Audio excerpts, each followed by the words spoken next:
Bismillahirrahmanirrahim. Assalamualaikum warahmatullahi wabarakatuh. Bismillah. Innalhamdulillah nahmaduhu wa nasta'inuhu wa nastaghfiruh. Wa na'udzu billahi min syururi anfusina wa sayyiati a'malina. May yahdihillahu fala mudilla lahu wa may yudlil fala hadiya lahu. Rabbi ishrah li sadri wa yassir li amri wahlul 'uqdatam min lisani yafqahu qawli, amma ba'd. Allahumma ij'alna hajjan mabrura wa sa'yan mashkura wa tanban maghfura wa tijaratan lan tabur bi rahmatika ya arhamar rahimin.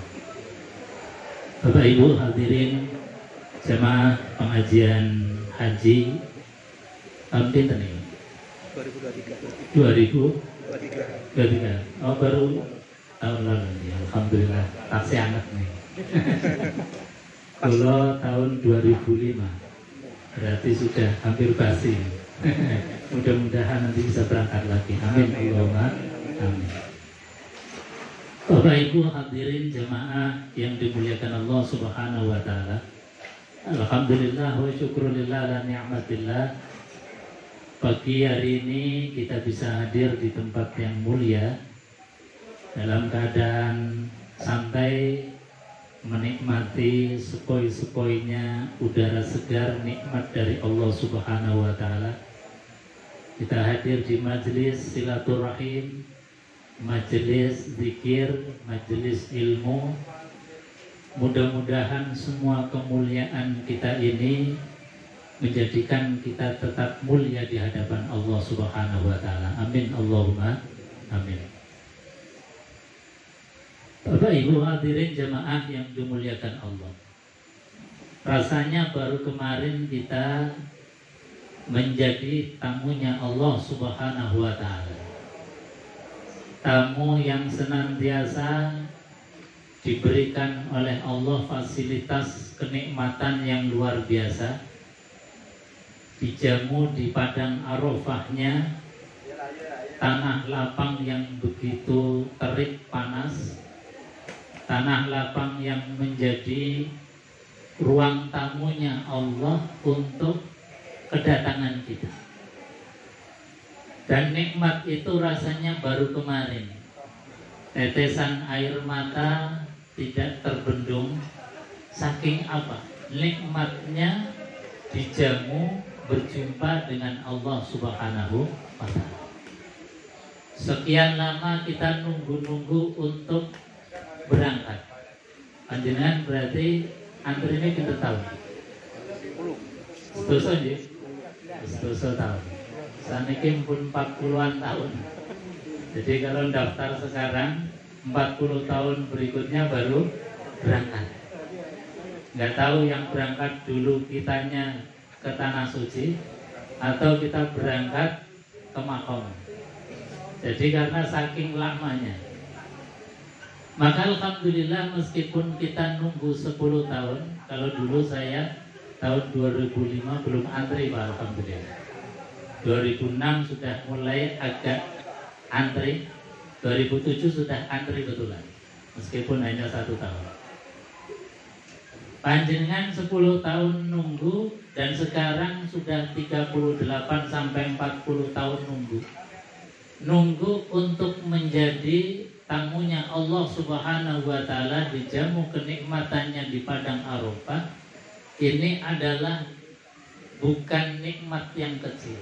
Ini adalah nikmat yang besar, maka patut kita syukuri biqaulina alhamdulillahirabbil alamin. Kita mengenang dulu masa-masa di Arafah. Begitu nikmatnya kita di sana, kemudian berebut bis menuju ke tempat mabit kita. Mabit menginapnya kita sebagai tahun baru atau sebagai pengantin baru di Musdalifah. Kita mabit di sana dengan tanpa adanya penutup, tanpa adanya dinding dan atap. Pakaian kita yang menutupi hanya 2 lembar helai kain, tidak ada apa-apa. Dari situ kemudian berebut bus lagi kita menuju ke Mina untuk jamarat. Di jamarat sampai 2-3 hari di sana. Kemudian kita lanjutkan untuk tawaf ifadah, tawaf wajibnya haji. Dilanjutkan dengan kita sa'i di mas'ah. Walhasil 5-6 hari kita betul-betul fokus menjadi tamunya Allah Subhanahu wa Ta'ala, yang diakhiri dengan namanya tahallul, yaitu pemotongan rambut. Harapan kita mudah-mudahan kita sekalian ini menjadi haji dan hajjah yang mabrur. Amin Allahumma amin. Nah, ini yang menjadi harapan kita. Makanya menjadi haji mabrur yang insya Allah telah kita dapatkan, bagaimana kemudian kita menjaganya. Nah, ini yang menjadi perjuangan kita menjadi haji mabrur sampai akhir hayat. Sebab kalau haji mabrur hanya mengandalkan 5 hari ketika kita berada di tanah suci, itu rasanya mudah.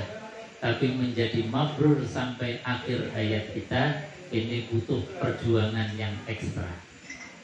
Bapak Ibu hadirin jemaah yang dimuliakan Allah, sebelum sampai kepada menjaga haji yang mabrur, kita sedikit untuk memaknai kilas balik napak tilas haji kita.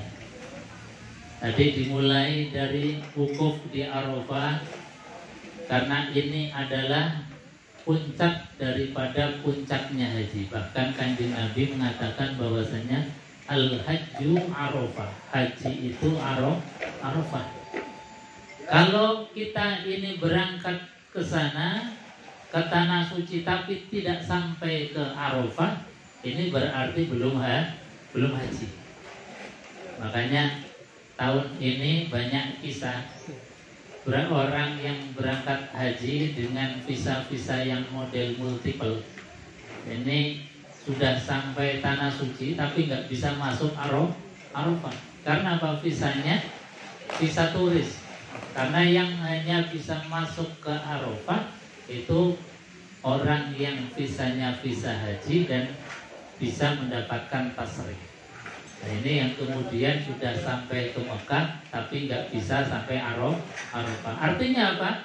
Belum bisa dikatakan sebagai menunaikan ibadah haji. Karena apa? Al-Hajjul Arafah, haji itu adalah Arafah. Arafah itu maknanya apa? Kata Al-Imam Al-Ghazali, man arafa nafsahu faqad arafa rabbah. Di Arafah kita ini diajak oleh syariat, oleh Islam, oleh Kanjeng Nabi Muhammad SAW, itu untuk mengenal diri kita sendiri. Kenapa kita harus mengenal diri kita? Kita nggak akan mungkin kenal Allah tanpa mengenal diri kita. Sejatinya diri kita itu simpan. Diri kita itu sejatinya siapa? Nah, di Arafah itu sejatinya kita harus ngecek kita ini dulu dari mana, sekarang di mana, dan mau kemana. Dulu kita tidak ada, sekarang ada, dan nanti ditiadakan lagi oleh Allah, kemudian diadakan lagi oleh Allah Subhanahu wa Ta'ala. Jadi memikirkan itu, dari mana dan mau kemananya kita, itu menjadi penting. Kita nggak akan bisa kenal Allah Subhanahu wa Ta'ala, kata Al-Imam Al-Ghazali, kalau kita nggak kenal diri kita sendiri. Makanya di Arafah itu kita luar biasa mengenal, ya Allah, saya hadir sebagai pendosa, ya Allah.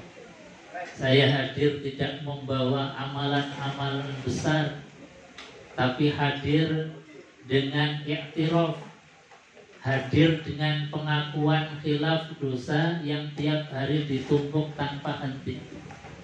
Engkau adalah Ghafurur Rahim, maka jikalau Engkau tidak mengampuni kami, lanakunanna minal khasirin, maka kami termasuk golongan orang-orang yang merugi. Ini namanya man arafa nafsah, orang yang kenal diri.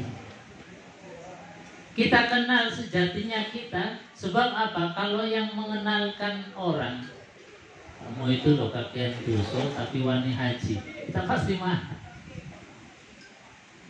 Kamu loh sholatnya belum benar kok sudah pergi haji, kita pasti marah. Kok kita punya uang, daftar uang kita sendiri, kok dikatakan ora pantes haji, kita pasti marah. Tapi kalau yang mengenalkan kita sendiri, yang menasihati diri kita sendiri, iya, dia sholatnya rajin, ibadahnya rajin, tapi belum mendapatkan tiket panggilan Allah Subhanahu wa Ta'ala untuk kesini di Arafah. Tapi saya yang tiap hari tadi dosanya nggak pernah berhenti, lisannya tidak pernah kemudian berhenti dari riba, dari ngrasani, dari membuli.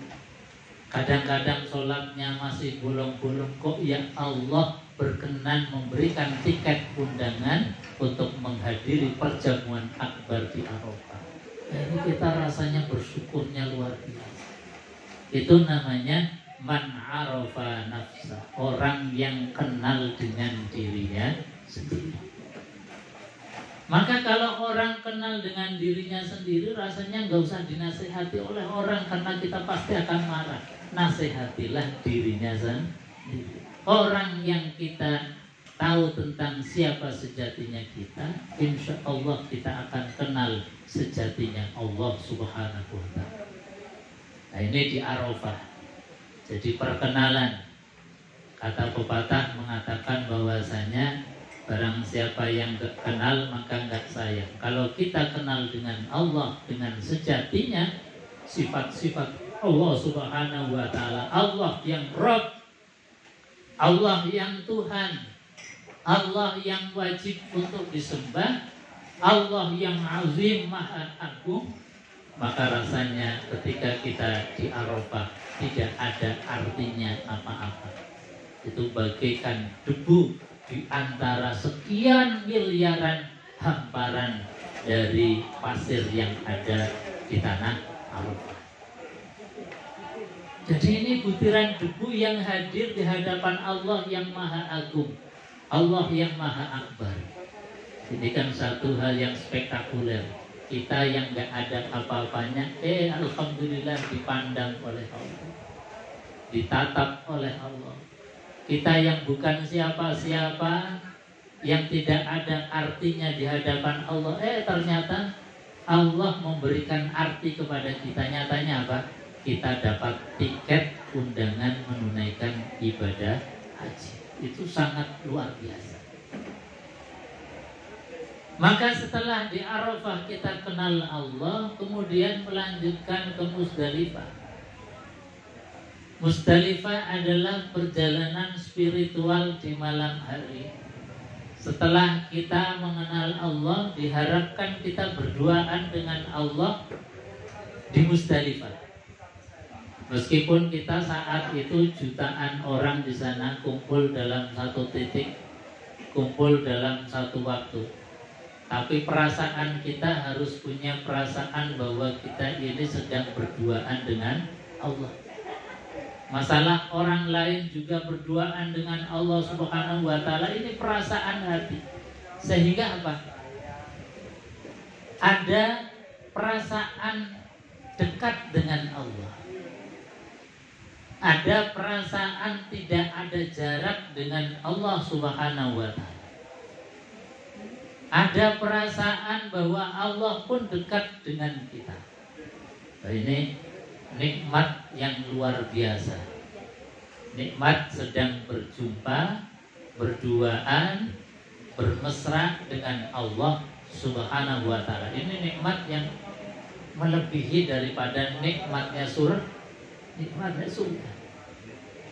Sebab surga itu nikmatnya kalau dalam Quran itu digambarkan bahwasannya hidangan surga digelar tanpa kita usaha. Itu nikmatnya surga. Ya seperti pada pagi hari ini nikmatnya surga, kita nggak usah nanam jeruk, tahu-tahu di depan kita sudah ada jeruk. Kita nggak nanam kelengkeng, tahu-tahu di depan kita ada kelengkeng. Itu surga itu seperti itu.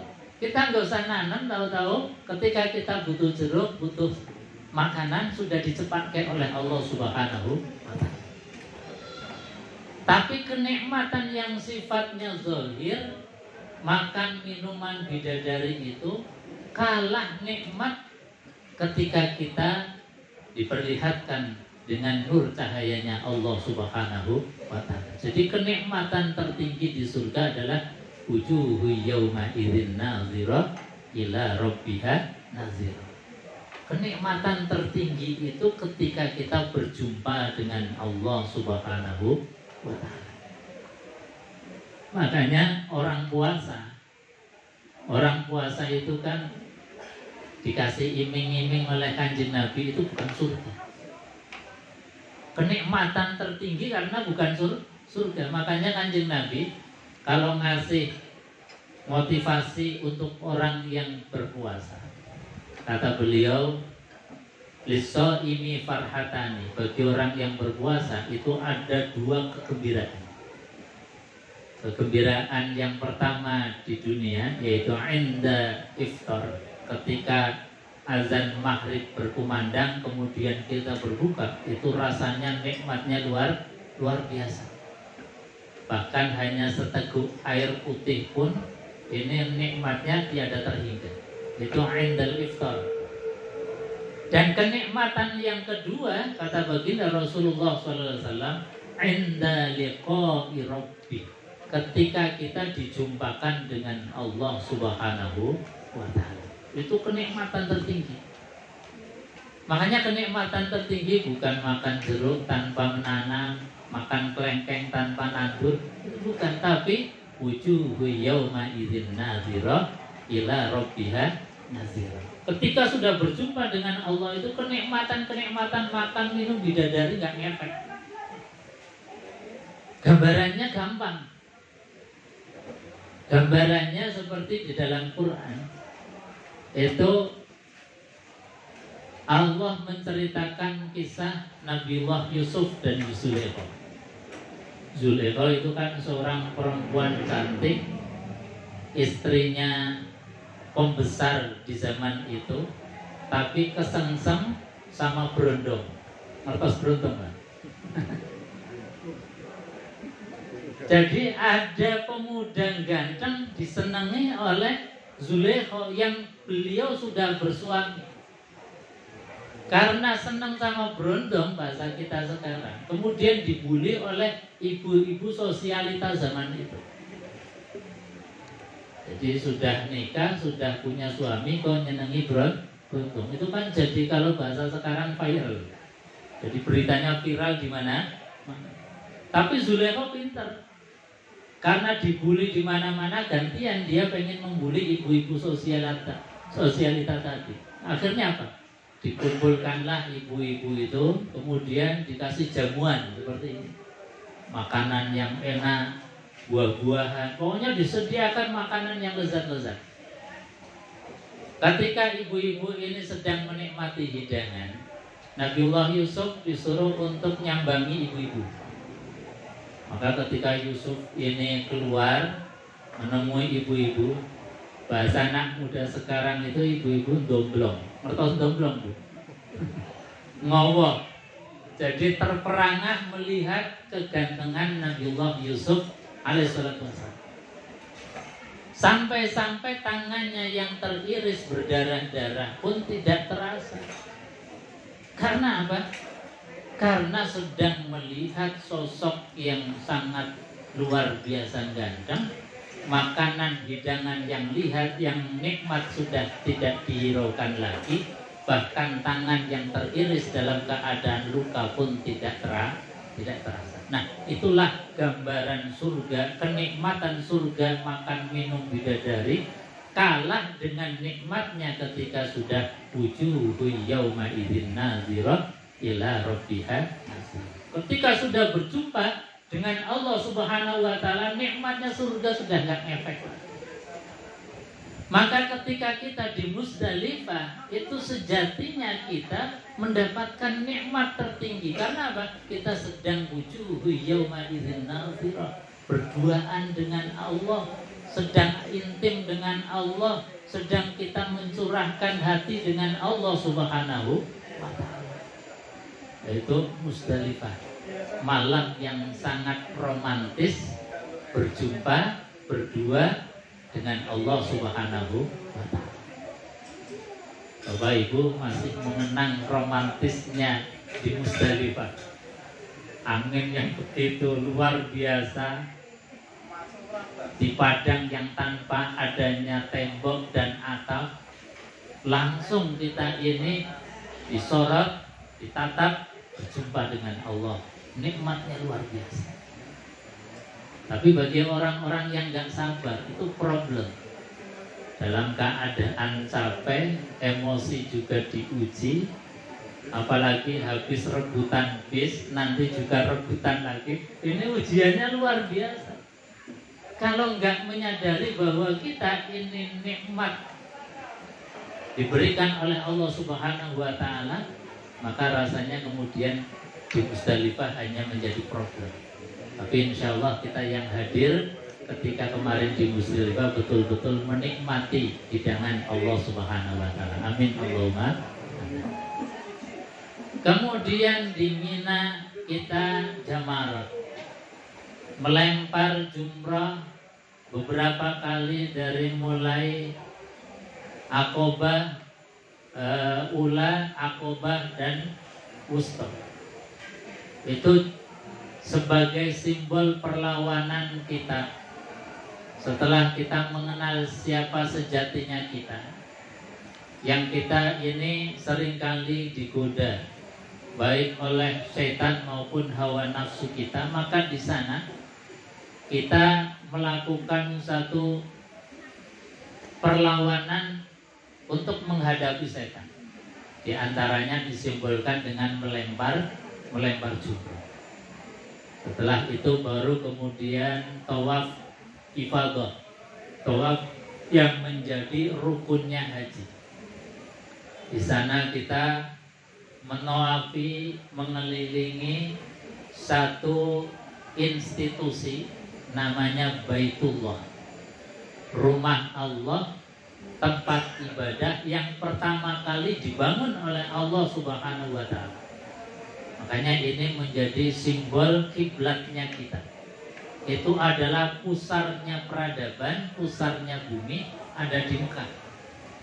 Maka ketika kita mengelilingi Ka'bah, itu sama artinya kita sedang tawaf sebagaimana malaikat tawaf itu di Baitul Ma'mur. Jadi Ka'bah yang ada di langit itu namanya Baitul Ma'mur. Kemudian kita sa'i di Mas'a. Ini juga satu pelajaran yang luar biasa. Pelajarannya apa? Di situ adalah tempat kepanikan sejatinya.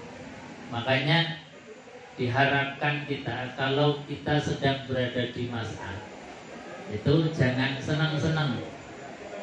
Apalagi zaman kita ini zaman selfie. Di Mas'a pun masih selfie. Harusnya jangan. Kenapa? Karena di situ adalah tempat kepanikan di mana Ibunda Hajar ketika ditinggalkan oleh suami tercinta Nabiullah Ibrahim alaihissalatu wassalam. Bukan beliau dibawa dari Syam atau Palestina sekarang. Perjalanan yang amat sangat jauh yang ditempuh dengan berhari-hari. Tentu zaman itu belum ada pesawat, belum juga ada kereta cepat, juga belum ada mobil Alphard. Jadi nyaris naiknya cuman unta. Berhari-hari berjalan yang sangat jauh, seorang ibu yang membawa bayi yang masih merah. Ini nggak bisa kebayang. Jadi bawa bayi masih merah melalui padang pasir yang sangat terik. Sesampainya di Makkah, kemudian ditinggal oleh suaminya. Siapa sih seorang ibu, istri yang nggak kemudian merasa bahwa ini adalah sesuatu yang luar biasa? Makanya ketika ditinggal oleh suaminya, Hajar ini bertanya, "Ya Khalilur Rahman, apakah ini perintah Allah?" Nabi Ibrahim masih diam. Ditanya lagi, "Apakah ini perintah Allah ya Khalilur Rahman?" Masih diam lagi. Baru ketika ditanya yang ketiga, Nabiullah Ibrahim menjawab, "Ya, ini adalah perintahnya Allah Subhanahu wa ta'ala."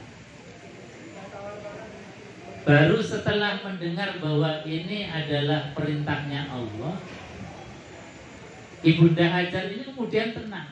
Karena beliau orang yang tahu iman, kalau Allah sudah memerintahkan tidak mungkin itu kemudian lepas tangan. Pasti Allah akan tanggung jawab. Tapi ketika betul-betul makanan sudah mulai habis, minuman sudah mulai tidak ada seorang ibu pun yang gak panik.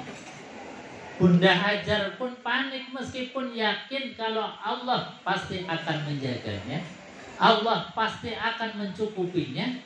Tetapi yang dibutuhkan dan menjadi pelajaran kita, yakin itu harus ditanamkan di dalam hati, tetapi ikhtiar yang sempurna juga harus kita lakukan.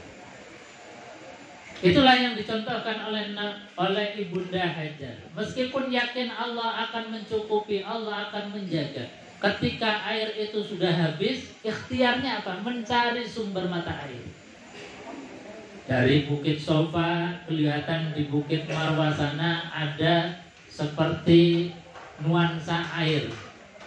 Kemudian beliau lari-lari menuju Marwah. Setelah di Marwah kok tidak ada air, balik lagi ke Bukit Sofa sampai 7 kali. Ini kita nggak bayangkan 7 kali itu artinya ikhtiar yang sempurna. 7 kali itu artinya usaha yang sempurna yang dilakukan oleh Ibunda Hajar dalam keadaan panik yang luar biasa. Maka ikhtiar yang sempurna ini kemudian menghasilkan Allah kemudian menurunkan malaikat dari telapak kaki seorang bayi yang sangat lemah, kemudian muncullah sumber mata air yang tidak pernah kering untuk selama-lamanya, namanya air Zam-Zam. Nah, itu dari buah ikhtiar sempurna. Makanya kita ketika diuji oleh Allah Subhanahu wa ta'ala, yang tentu ujian kita sangat-sangat jauh dari apa yang telah diujikan kepada Ibunda Hajar, maka tugasnya kita satu adalah menanamkan keyakinan bahwasanya kalau Allah sudah memerintahkan kita untuk ibadah, memerintahkan kita untuk menjadi orang baik, yakinlah bahwasanya orang baik, orang yang taat ibadah pasti dijamin rezekinya oleh Allah Subhanahu wa ta'ala. Tetapi keyakinan ini tidak cukup kecuali diiringi dengan ikhtiar yang sempurna. Nah, ini adalah satu pelajaran yang luar biasa. Makanya kemudian disimbolkan dengan ibadah haji dan umrah yang diantara rukunnya adalah melakukan sa'i di Mas'ah, di antara Sofa dan Marwah. Kita jalan 7 kali, diantaranya kita ini berjalan dengan jalan yang cepat, menunjukkan bahwa ada kepanikan yang kita rasakan. Menapaktilasi apa yang dilakukan oleh Ibunda Hajar. Nah, ini satu flashback, napaktilas dari apa yang kita lakukan tahun 2023 untuk melaksanakan ibadah haji. Bapak Ibu hadirin jemaah yang dimuliakan Allah, maka kita husnuzon kepada Allah setelah kita ikhtiar melaksanakan ibadah haji, kita yakin pulang mendapatkan predikat haji dan hajah yang mabrur dan mabrurah. Amin Allahumma amin. Nah, tugasnya kita selanjutnya adalah menjaga sampai akhir hayat kita. Dengan cara apa? Baginda Rasulullah SAW ketika ditanya, ya Rasulullah, siapa sih sebetulnya haji mabrur itu? Maka Kanjeng Nabi Muhammad SAW menjawabnya dengan jawaban yang luar biasa, jawaban yang adil.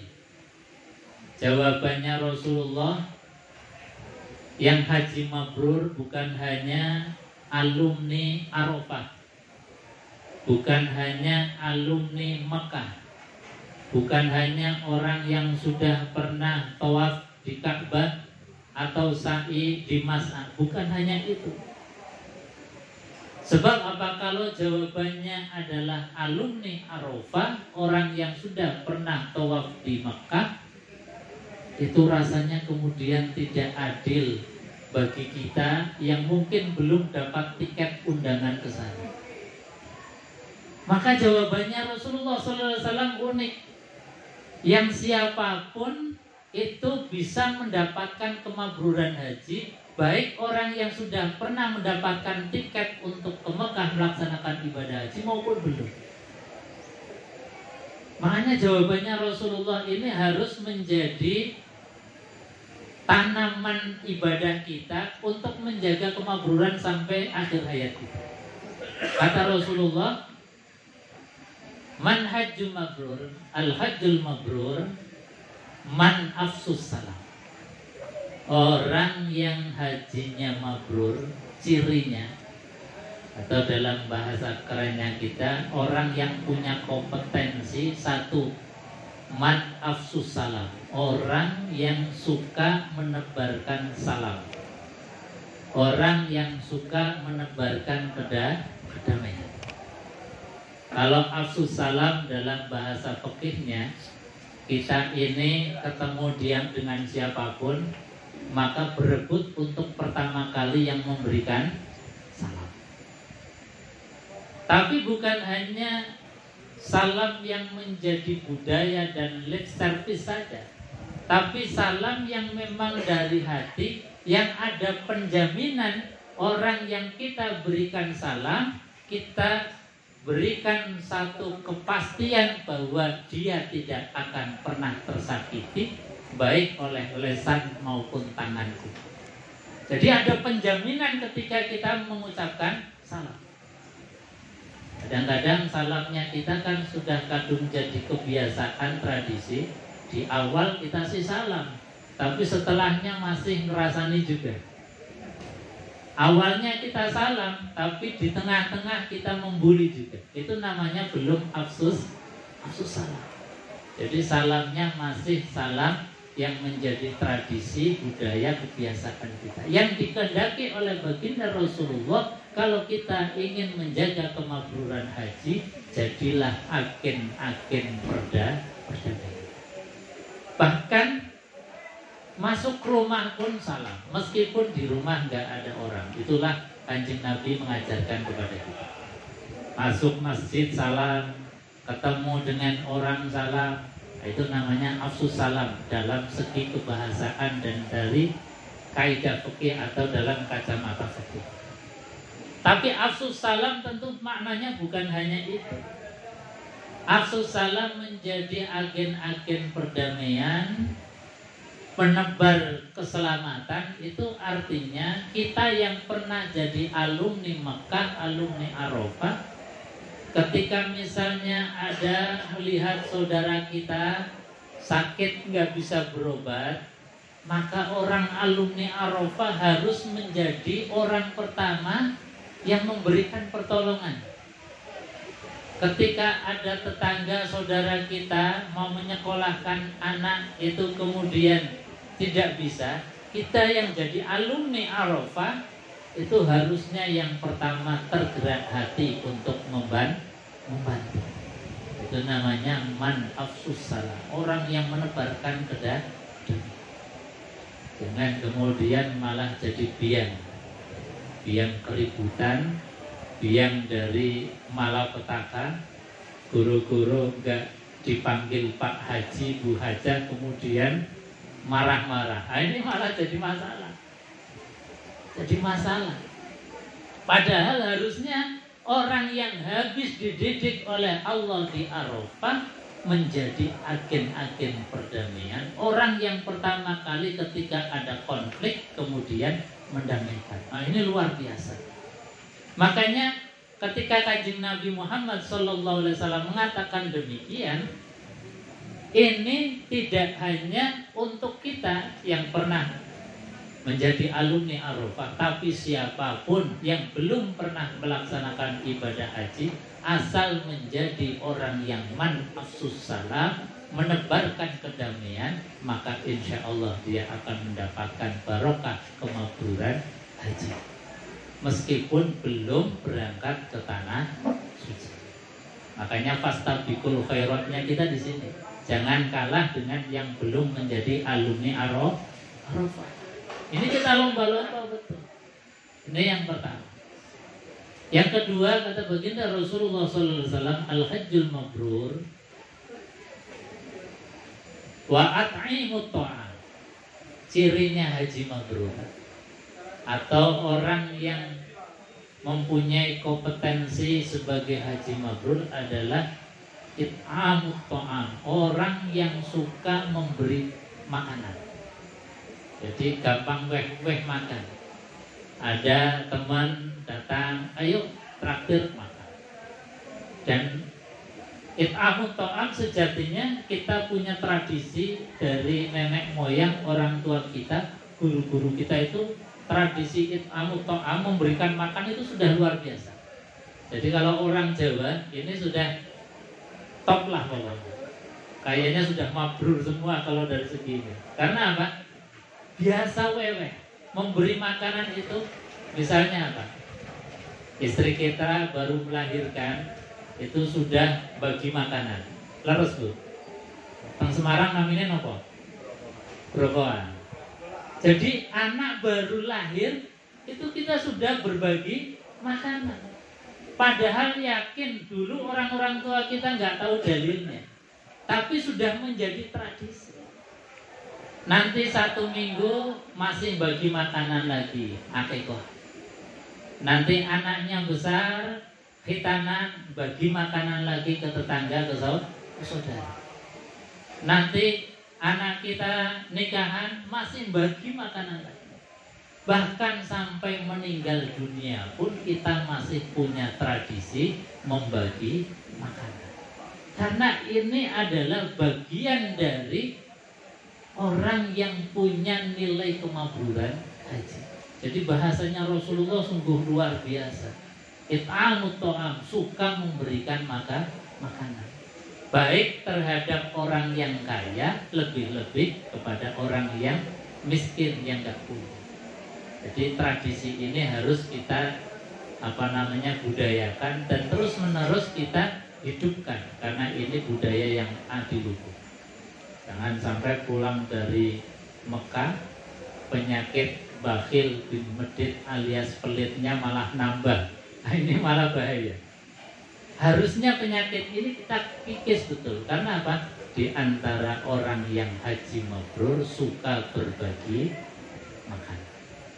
Yang ketiga kata Rasulullah SAW, cirinya orang yang haji mabrur wasilul arham, orang yang suka menyambung tali silaturahim. Nah, termasuk pagi siang hari ini kita kumpul-kumpul di sini ini dalam rangka mempertahankan mabrurnya haji kita. Jadi kita pernah dikumpulkan dalam satu waktu kebersamaan ketika di Arafah, ketika di Musdalifah, ketika kita di Mekah, di Madinah. Maka kebersamaan ini jangan kemudian kita lost contact, jangan kemudian kita putuskan. Maka alhamdulillah setelah kita pulang ke tanah air kok masih nyambung, silaturahmi masih berjalan, ini bukti bahwa kita ini masih menjaga nilai-nilai kemabruran haji. Lebih-lebih yang harus dijaga silaturahimnya adalah hubungan kita dengan orang tua. Kadang kita sih baik dengan teman, sama teman suka berkunjung, tapi kadang dengan saudara, dengan orang tua apalagi jarang mengunjungi. Nah, ini salah besar. Orang tua yang masih hidup, lebih-lebih orang tua yang sudah meninggal dunia, harus kita hubungan silaturahim, jangan pernah putus. Caranya bagaimana? Ya kalau masih hidup tentu kita bisa mengunjunginya, datang langsung face to face ketemu dengan orang tua kita. Kalau orang tua sudah tidak ada, maka Kanjeng Nabi memberikan pengajaran kepada kita, itu paling tidak berdoa, dengan doa kita selepas sholat jangan pernah lupakan, ingat adanya kita di dunia ini wasilah orang tua, bapak dan ibu kita.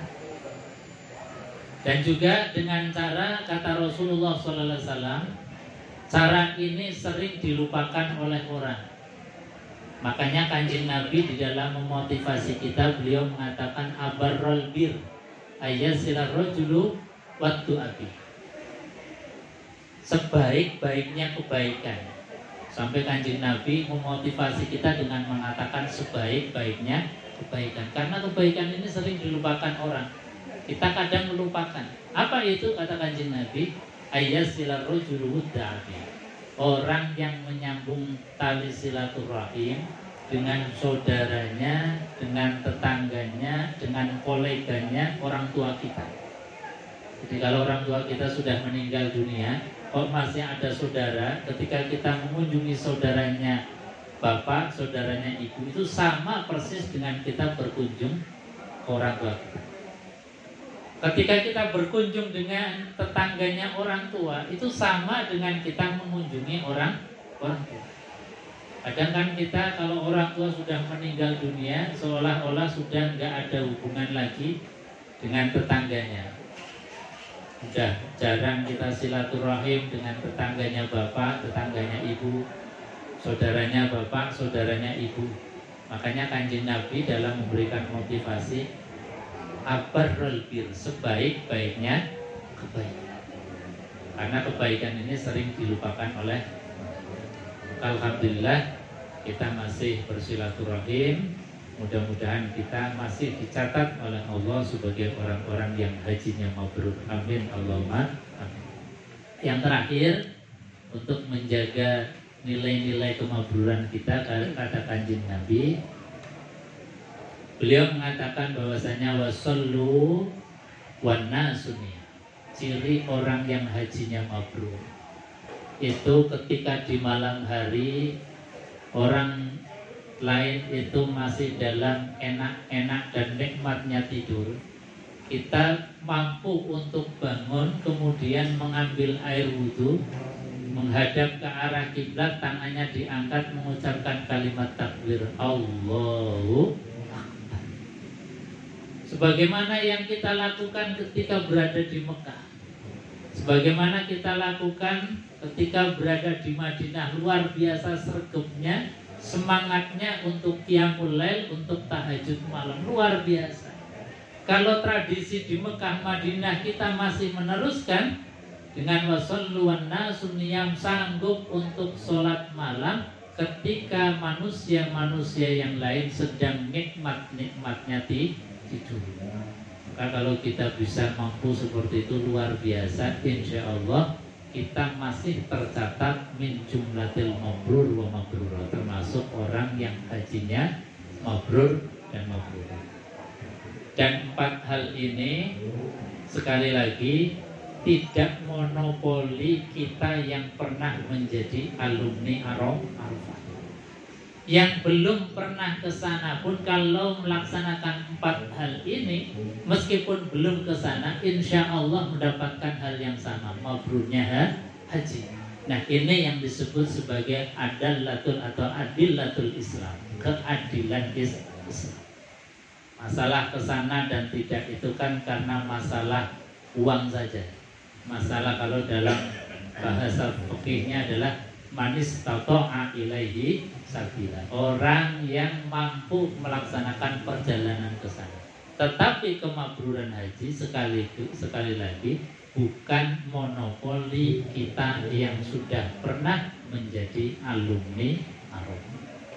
Bapak Ibu hadirin jemaah yang dimuliakan Allah, mudah-mudahan sekelumit sedikit untuk mengingatkan kita kembali jati dirinya kita di hadapan Allah itu seperti apa, agar kita betul-betul kenal Allah. Setelah kenal Allah, kemudian kita bermakrifat, tambah dekat dengan Allah. Amin Allahumma amin. Bapak Ibu hadirin yang dimuliakan Allah, saya kira itu untuk sekelumit pada pagi siang hari ini. Mudah-mudahan ada manfaatnya. Monggo kalau ada yang mau disanggah, ditambah atau ditanyakan, monggo silakan. Saya kira itu. Saya tutup dulu. Bila taufik wal hidayah wa ridwal inayah. Assalamualaikum warahmatullahi wabarakatuh. Alhamdulillah.